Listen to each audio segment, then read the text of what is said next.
Another aspect of interest rates is inflation. Interest rates are actually comprised of two components. One is the real rate of interest or profit, and the second is the expected inflation going forward. So let's look at this in an equation. The interest rate that you normally talk about is the nominal rate of interest. Interest rate nominal is what you see quoted on websites and what we would talk about. If you say you have a 6% mortgage, that's the nominal rate.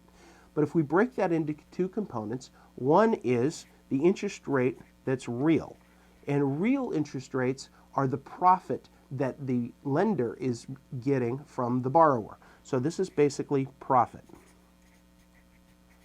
Plus expected inflation. Expected inflation is the purchasing power of the money while you've lent it out.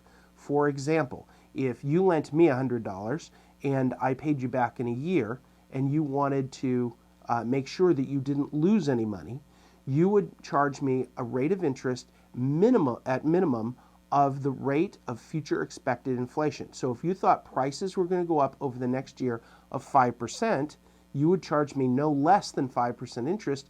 So at the end of the year, you could buy as many goods and services at the end of the year as you could at the beginning of the year. So if we think of expected inflation as purchasing power,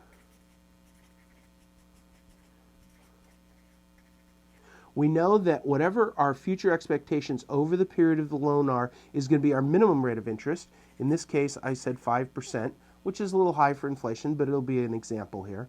Plus, we want to make some profit. If you lent money to me, you clearly would want to make as much profit as possible, so you'd try to charge me as much interest as you could. The 5% would be the minimum you'd charge, and then you'd look for a profit factor on top of that. Let's say you wanted to charge me another 5%, so the interest rate that you would talk to me about or quote me would be 10%.